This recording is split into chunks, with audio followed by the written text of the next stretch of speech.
Polytechnic college এবং আইটিআইগুলিতে ভর্তির যে প্রক্রিয়া সেটা আজ থেকে শুরু হয়েছে। ভর্তির যে প্রক্রিয়া সেটা চলবে 10 জুন পর্যন্ত। ভর্তির জন্য অনলাইনে আবেদন করতে পারবেন ছাত্রছাত্রীরা।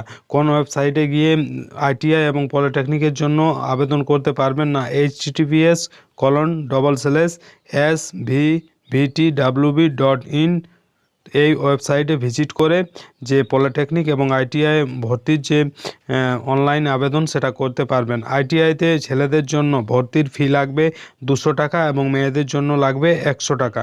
ছাত্রীদের জন্য 20% আসন্ন সংরক্ষিত থাকবে, অর্থাৎ আসন সংরক্ষিত থাকবে। এছাড়া আর্থিকভাবে পিছিয়ে পড়া শ্রেণীর ছাত্রছাত্রীদের জন্য 10% আসন সংরক্ষিত।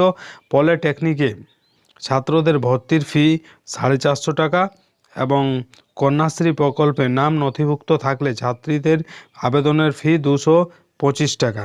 যে জেলায় সংশ্লিষ্ট পলিটেকনিক কলেজ এবং আইটিআই রয়েছে সেই জেলার ছাত্রছাত্রীদের জন্য আসনের 50% সংরক্ষিত থাকবে। অর্থাৎ এখানে যে আসন সংরক্ষিতর ব্যাপারটা রয়েছে, যেমন যারা পিছিয়ে পড়া রয়েছে তাদের জন্য 10% সংরক্ষিত থাকবে এবং যারা যে জেলার জন্য আবেদন করছেন, অর্থাৎ যে জেলার বাসিন্দা সেই জেলাতে যে পলিটেকনিক এবং আইটিআই যে কলেজগুলো রয়েছে সেখানে 50% আসন সংরক্ষিত থাকবে সেই জেলার ছাত্রছাত্রীদের জন্য। তো যে সকল ছাত্রছাত্রী এই পলিটেকনিক এবং আইটিআই কলেজে ভর্তির জন্য ইন্টারেস্ট বা ভর্তি হতে চাইছেন, তো অবশ্যই তারা সময়ের পূর্বেই অর্থাৎ লাস্ট ডেটের পূর্বেই অফিসিয়াল ওয়েবসাইট অর্থাৎ https://svtvw.in এই ওয়েবসাইটে গিয়ে নিজের যে আবেদন অর্থাৎ অ্যাডমিশনের জন্য যে আবেদন সেটা করে নেবেন।